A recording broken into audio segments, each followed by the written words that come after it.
What's up, you guys? Ross Sapp, managing editor of Fightful.com here. Crazy news week, crazy week in general. I said last week on Twitter at Ross Sapp that this week overall, and I'm talking boxing, MMA, pro wrestling, as far as news volume from the releases to all the happenings on the UK tour to 217, Bellator, Deontay Wilder's fight, Bound for Glory, the volume of news that I experienced was one step below WrestleMania because just there were so many stories.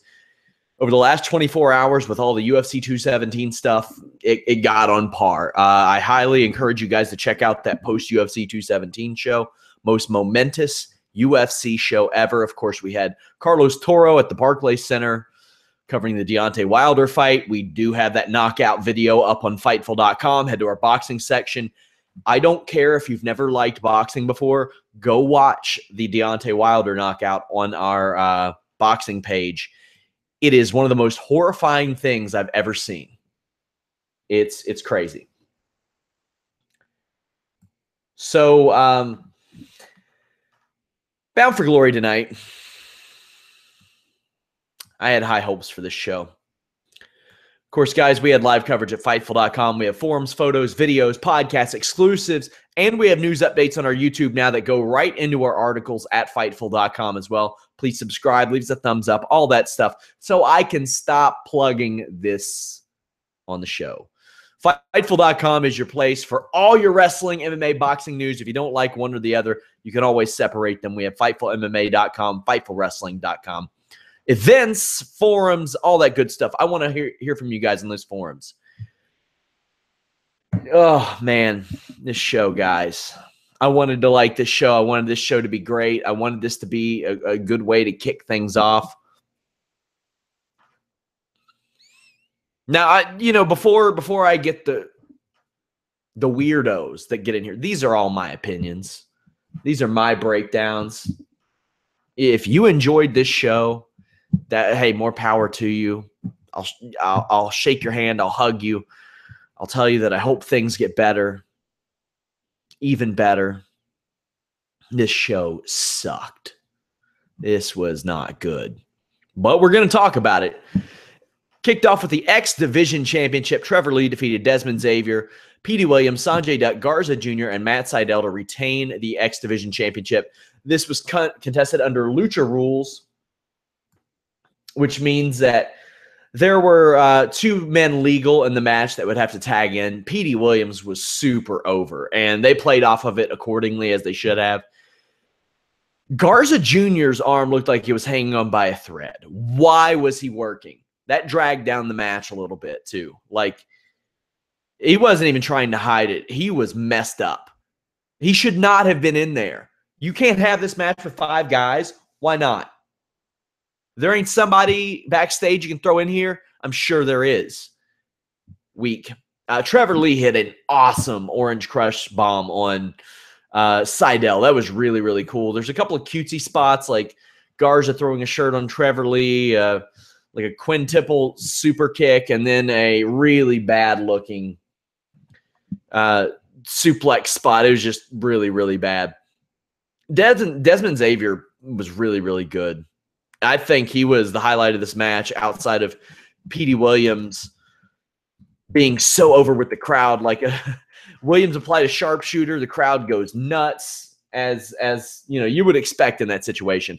I did like the finish of this match. This match was just average to me. It wasn't anything special.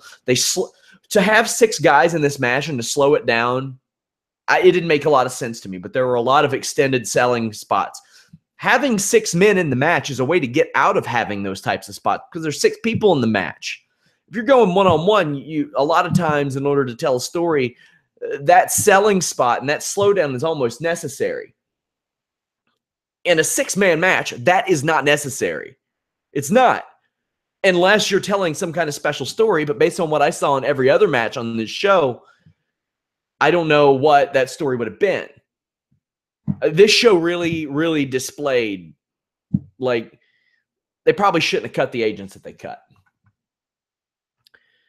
But the finish I really, really liked. So Petey Williams hits, I think it was Desmond Xavier with a Canadian destroyer. I can't remember who, but the crowd goes nuts. They love it. And then Trevor Lee steals the win. Now, normally I'd be like, man, you got to go with Williams here. But they're about to do a bunch of tapings here or there in Ottawa. And Petey Williams is going to be over at those tapings. So you can run a whole program and build up to Petey Williams versus Trevor Lee for that championship. And he can win it there if you want. I had a lot of people commenting to me that they had an Impact decal over the Global Force Wrestling title. That's standard procedure until they get a new one made. ECW did it. WCW did it. It's just a normal thing. They had to rebrand, and they didn't have time to create a new belt. It takes a while. Ishimori against Tyson Dukes. This was just a cold match that they threw on because these guys were there, and Rosemary and Taya got canceled. The Taya match got canceled because Taya feared that she couldn't get back into the U.S.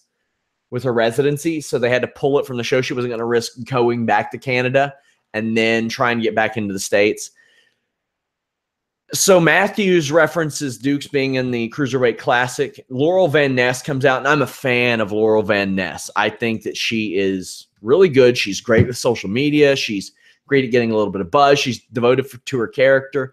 This match was nothing special, and I don't want to give like the impression that they ruined some like big special match, but they had way too much focus on Laurel Van Ness here. They could have done this through like one little reference. They could have done this. It wasn't really necessary to go all in. They got in the weeds with Laurel Van Ness on this one. Dukes and Ishimori tease a stalling suplex spot that goes back and forth, but doesn't play very well. Ishimori wins with a 450 splash. My match ratings for these and my notes that I'm reading off here, if you all want to check them out, they will be up tomorrow morning on Fightful.com, as I do with every WWE pay-per-view and Raw, SmackDown, etc. Alberto El Patron comes out, and you could tell from the jump that they were trying to play him up as some kind of loose cannon, like really like hard. And you can tell that. You can tell when they're really trying to push something during a promo, when every time a guy takes a break from speaking, one of the commenters or the commentators will kind of throw in a comment like, oh, here we go. Or, well, like it's basic broadcasting and stuff. And it's really bad broadcasting. Like you shouldn't do that. Like it becomes really transparent. And Brian Pillman, he ain't. The crowd likes him and chants for him. In 2017, it's hard to make baby faces. It's hard to get guys that people just want to love and want to cheer. And throughout all the shit that El Patron has been through and done, they pulled the Samoa Joe, they pulled the Seth Rollins, and they made him heel. Yeah. They tried really hard to get the unpredictable stuff across on commentary. El Patron says that Impact screwed him and they have no balls and didn't look for facts in the situation. He like threatens Jeremy Borash for not calling or texting him during the situation. It's just like it's not good. It was a bad promo. More on him later. Monsters Ball, if Grado loses, he loses his work visa. Now, I wondered if this was a way to just write Grado off completely and send him back as like cost cutting. And this is the way they do it, of course. There were mixed responses on the ring announcer. I thought he was fine. Sure. Very uneventful first few minutes of this match. Much of it was spent going WCW style over the Alberto El Patron segment that just preceded it. And I'm sitting there thinking, we just saw it.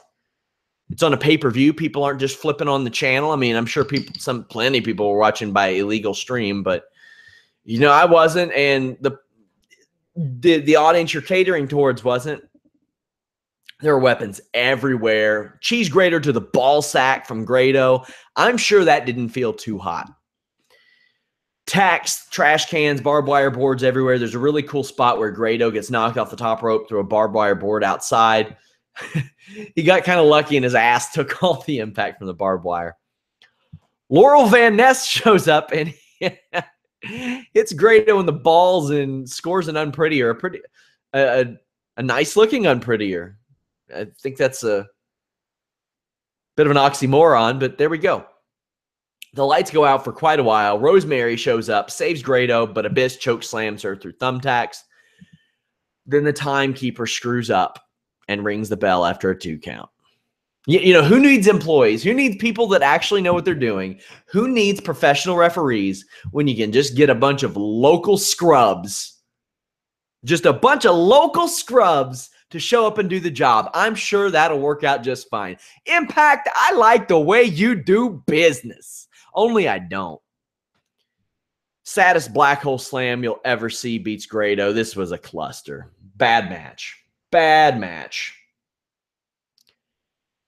Up next, Team Impact. James Storm, EC3, and Davey Richards defeated Team AAA, Pagano, Tejano Jr., and El Hijo del Fantasma, who you all may know as King Cuerno. So before this, they cut a promo, and you can see it's on the thumbnail of the Fightful.com podcast page. EC3 looked like he would have rather been anywhere else in the world. And as I specified on, and I've specified on our Fightful.com contract expiration article, which we'll repost here and there, make sure you all keep it locked to that. We have an injury report too. His contract is up in spring and summer. That's one to watch out for. He's going to have suitors. I am from Kentucky. I hate country music, but I love James Storm's theme. Rest in peace, Troy Gentry. I really wanted Team Impact, especially EC3. I would have loved if EC3 sarcastically started a USA chant in Ottawa. That would have been great. That would have been fantastic. Before I get into this match, I want to put over something on the site. I try not to do plugs in the middle of podcasts anymore, but the MMA Industry Podcast with James Lynch over at Fightful.com and FightfulPods.com. Every day or every other day, I have somebody messaging me saying, how do you get into pro wrestling coverage? How do you get into MMA coverage? How do you make it a living? How do you make it a job? Where do I start? What's it like? Things like that. The MMA Industry Podcast with James Lynch is awesome. He interviewed me for it last week. We talk mainly wrestling, and we get into MMA as well. Go watch that. Go check it out. It's available on iTunes, Stitcher, YouTube, FightfulPods.com. This week, he spoke to Aaron from TSN, who was covering the huge UFC 217 event. Go check that out. It is definitely worth it. I'm hoping to do one on the wrestling end too, but show that some love, please. As well as my breakdown of the AJ Green fight today. That was good. This was the match I probably looked forward to the most. I enjoy most everybody in this match as well. EC3 didn't look like he was interested in tagging in. I know that really he's doing this because he loves Mexico so much and he wants to work there full time. That's why he sabotaged Team Impact. But then he tags in as a House of Fire, kicks everybody's ass. If they would have put almost anybody in Mexico in this match besides Pagano, this would have been way better. He sucked so bad. He was so lazy and so slow. There was his offense basically was a bunch of fart noises. James Storm legitimately did a better dive at 40 years old than Pagano did. James Storm was jumping all over the place. He had a big elbow drop too. I was hoping he was going to challenge for the X Division title after this one. James Storm was awesome. Thomas in the chat says, did you all see the Deontay Wilder knockout the other night? Yes, as I mentioned, guys, go watch that on Fightful.com under our boxing section. It's headlining it right now. I'm sure Carlos will have a lot of great stuff in the newsletter about that releases Thursday. There's a double 1%er on Tejano and Pagano. James Storm got the win over Pagano. Good. He was the shits. Pagano was. I hope they have him lose to Caleb Conley under the suicide mask in 2 minutes at the tapings. He was so bad. He was so bad.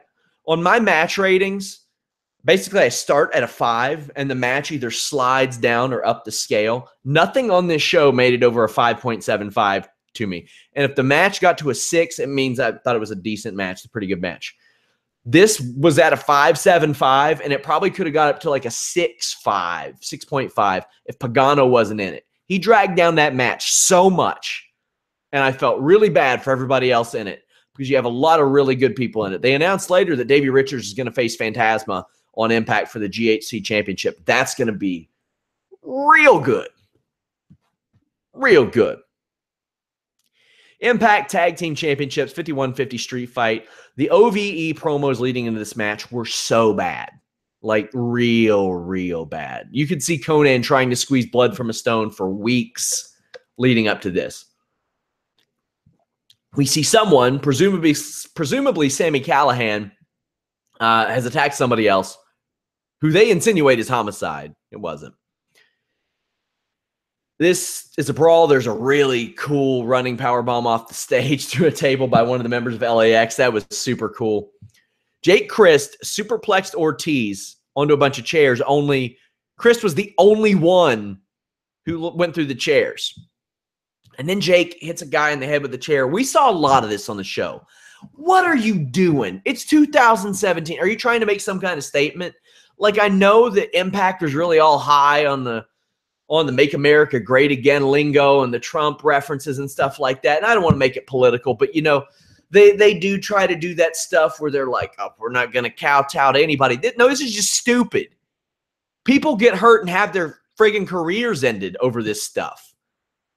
And you got a bunch of young guys in this match, a bunch of young guys that you're in the event of the case of LAX, they probably should have hedged their bets on a decade ago when that was the hottest thing on TNA. And now today, you've got a revamped version, which is doing pretty well. And you're running this type of stuff. You're running the chair shots to the head thing in 2017. That's what you're doing.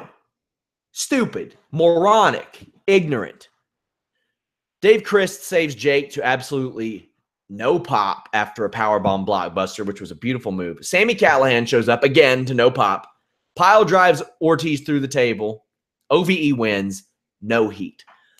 After this, one of the members of LAX tried to cover up the other one from taking a beating, and the flag was over top of them, and like it looked like a double turn, but it doesn't work when the crowd is not making noise. I see what they're doing, and OVE is remarkably unlikable. I don't know.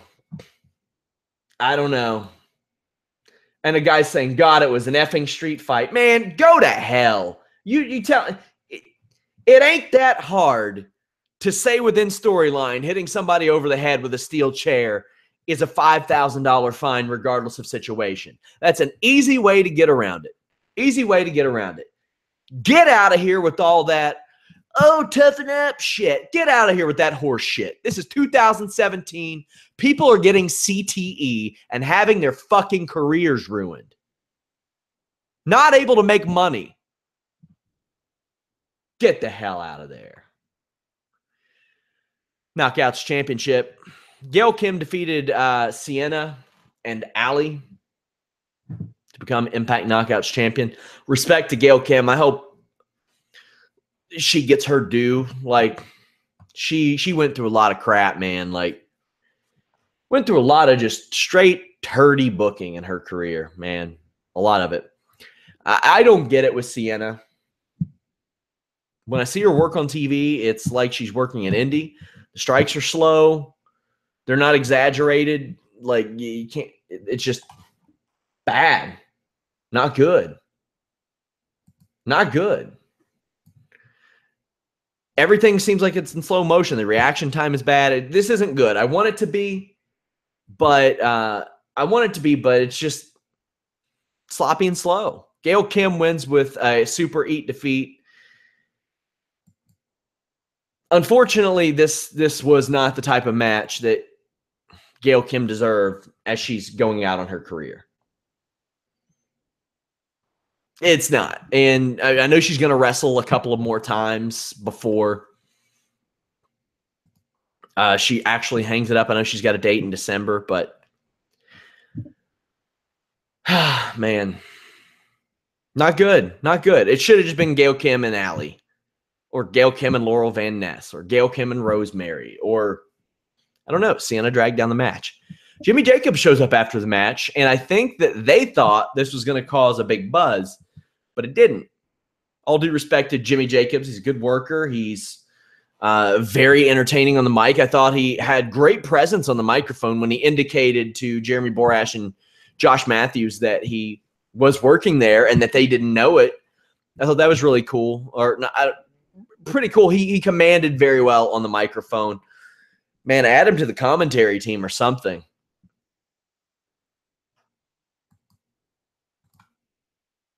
Like, it's just you can't do the type of stuff that Josh Matthews was doing on commentary if you're trying to be different than WWE. He went to the old thing. Go back and listen to how many times he dropped that on the show. Like,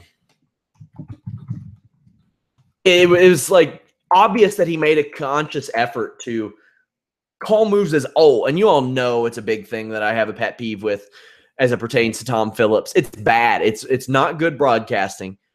It's not good when you do it in MMA.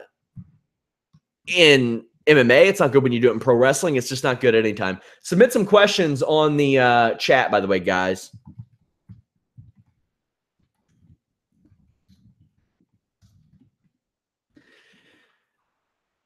But yeah, Jimmy Jacobs in Impact. 6 Sides of Steel, American Top Team defeated Moose and Stephan Bonner. Moose's brother is there lip syncing his theme.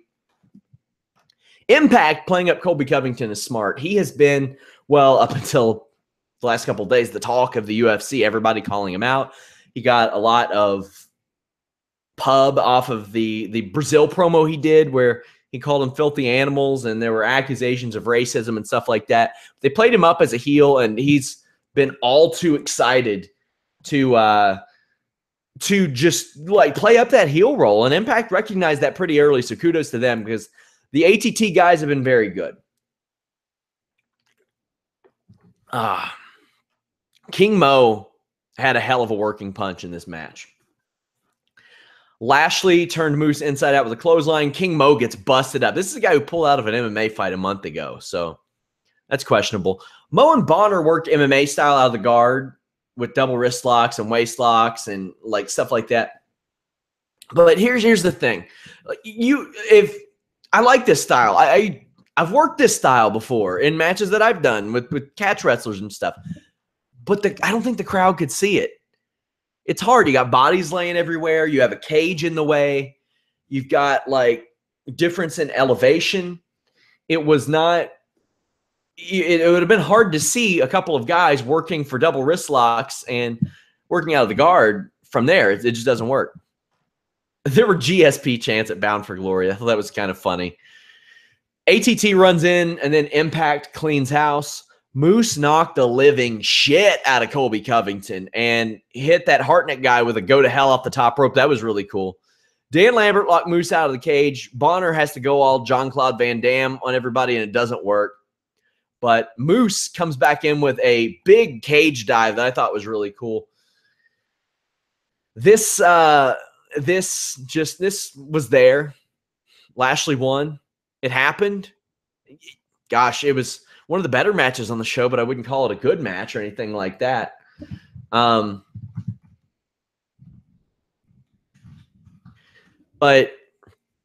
this was the best program leading into the show.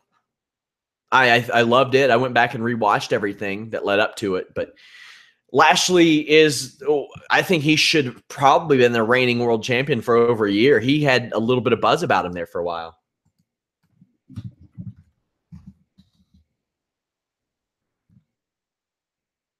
Submit your questions over on the chat section. Sorry for the dead air, guys. When I do these shows solo, I like the questions to accumulate. And plus, there were 20 minutes into this show, and we're already at the main event. So let me know what you guys thought of this show, and I'll react. Somebody says, wait, did you say Colby Covington? Yeah, Colby Covington, UFC welterweight, who is like ranked number 3 or 4 right now. He is really embraced this. Our associate editor, Brian Rose, says, hope Dan Lambert becomes authority figure number 200 or 2,236 this year. Yeah, he would be great, actually. I don't know if he'll want to make the trip up for tapings all the time, but yeah.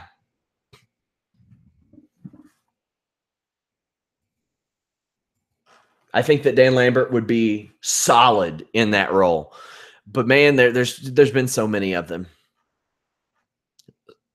Impact Global Championship. We'll go ahead and get to it. Eli Drake defeated Johnny Impact to retain this title. Oh boy. Now from bell to bell, this wasn't from bell until Alberto El Patron showed up. But not too bad. Not too bad. Johnny Impact striking has gotten a lot better over the years. He used to do a thing where he would lift his back foot off the ground when he threw a strike, which is a no-no in fundamental striking, and you shouldn't do it in pro wrestling either. His offense looked really crisp in the opening minutes. There's a really sweet flip kick from the apron. This match became pretty formulaic in that Mundo would do these really great moves, these really awesome moves, and then Eli Drake would slow it down and just kill the crowd. Like completely. And normally I'd be like, yeah, that's a heel thing to do, but that happened all the time. There was no crowd to kill through this entire show. So if they're getting ready for it, they're getting up for it. Let them get up for it, man. Don't kill them off. Impact does a sliding German suplex. I really loved that boot off that kick off the apron. That was really cool. And then Johnny sliding under the barricade to avoid getting whipped into it. That was neat.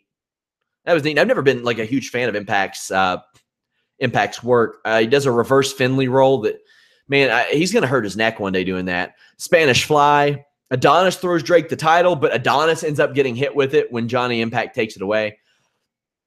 There's a very awkward moment where Impact had to actually wait for Eli Drake to roll off of his back. Impact hit a move, and generally the rule of thumb that you're told when you're training in pro wrestling, no matter what you do, if you breathe on the other guy and he lands on his back in the middle of the ring and he stays there, you go for a pin. Because psychologically, the entire point of the match is to get your opponent's shoulders to the mat and then pin them. So it doesn't matter what it is. If they're there and they're laying there, then that's what you do. So if you go back and look, Impact kind of had to wait there and just wait and wait, and then Eli, it was just a couple of seconds, but you could really see it.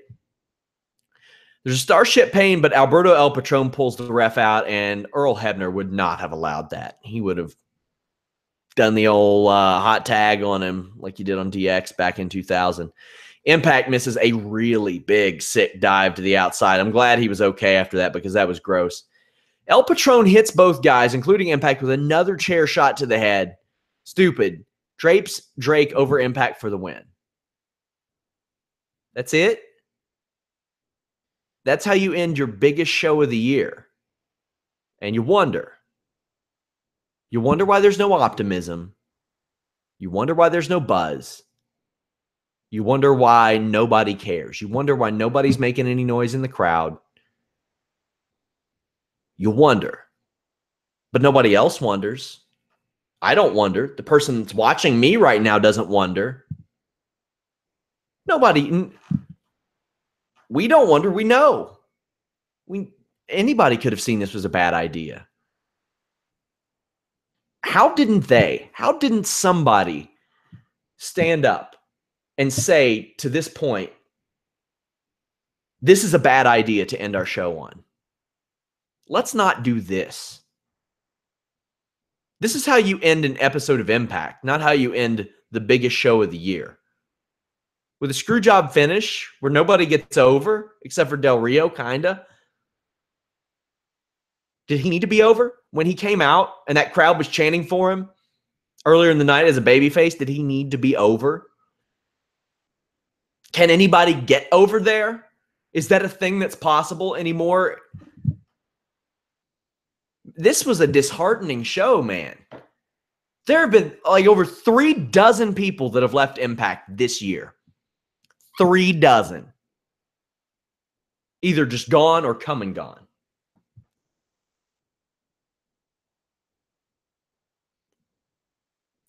This is just sad. Larry Hammer says, any guesses the number of the pay-per-view buys does it get? Does it crack 100,000? Crack 100,000? Man, this ain't cracking 10,000. It might not crack 1,000. And I'm being very serious. No.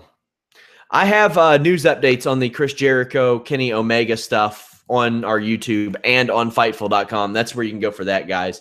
I'm still getting through the New Japan show from last night. It was okay. I haven't gotten to the main event, though.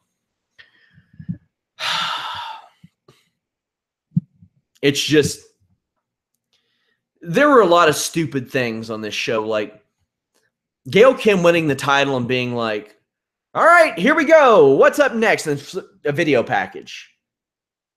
I'm like, what? You all built this up for weeks. You're putting a title on a woman who presumably isn't going to wrestle anymore. No celebration, no saying goodbye, no anything. Like, that's how you're rolling with this? You couldn't have cut that Ishimori and Duke's match to give her a little time. It didn't mean anything. What? What? I would take somebody off of TNA Mecca and have them book this show, and it might be better. Do you know how much that's saying? You know what that says? That's a horrifying thought. Man. Get somebody saying the show was average to good. There's no reason to shit on it. Hey, Playboy, if you liked it, you liked it. But I'm not seeing that sentiment echoed anywhere else. You're more than welcome to like it. I didn't. I thought it was really bad. I thought that Drake and Impact was a decent match, ruined by a finish. Thought Six Sides of Steel was a decent match. Knockouts Championship, terrible match with a feel-good story. 5150 Street Fight was average at best with no heat.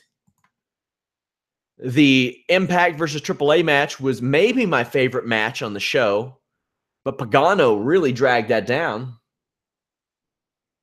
Monsters Ball, miserable match. The Alberto El Patron promo, miserable. Ishimori versus Dukes, I would tell you that maybe it wasn't good or it was good, but I barely saw it because of them cutting to the crowd. The X Division Championship really underdelivered. I think that putting an injured Garza out there contributed to that. That was a bad idea. That was a bad idea.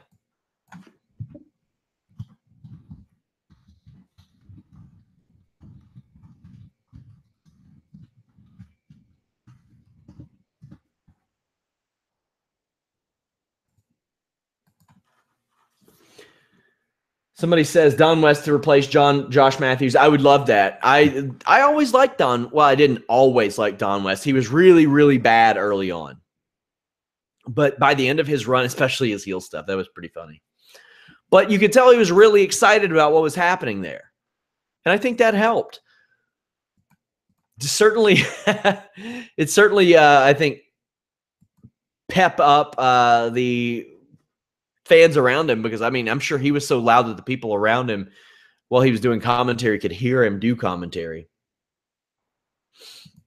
This was a sad evening, man. There's a lot of really talented guys on Impact Wrestling, and this was not the show that a lot of those guys deserved. And there's going to be people who defend Impact Wrestling no matter what.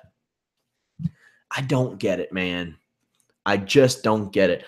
I have friends there. I have people that make their living there that if they fail, they might not have a job, because I don't know if they're going to get hired anywhere else. I want this to be better for them. I want this to be better for us. I want every wrestling to be good. I want them all drawing 10-0 ratings. That way our website gets 1 billion clicks every single month. That's what I want. If wrestling hits this giant boom period, whether it's WWE, Impact, New Japan, Ring of Honor, or Ice Ribbon, for the love of God, then I'm doing pretty good in life. I'm back tomorrow night with a post Monday Night Raw coverage podcast. I'm everywhere right now. Subscribe to us on YouTube. I want to thank you guys so much for sticking with me throughout this solo podcast. I don't do these often, except for those brief news updates. Subscribe to us. Leave us a thumbs up. Let people know about the show. This podcast did better numbers than I thought. But until next time, guys, follow me at Sean Ross Sapp. Follow us at Fightful Online. Thank you guys so much. I really do appreciate it. Until next time, we're out.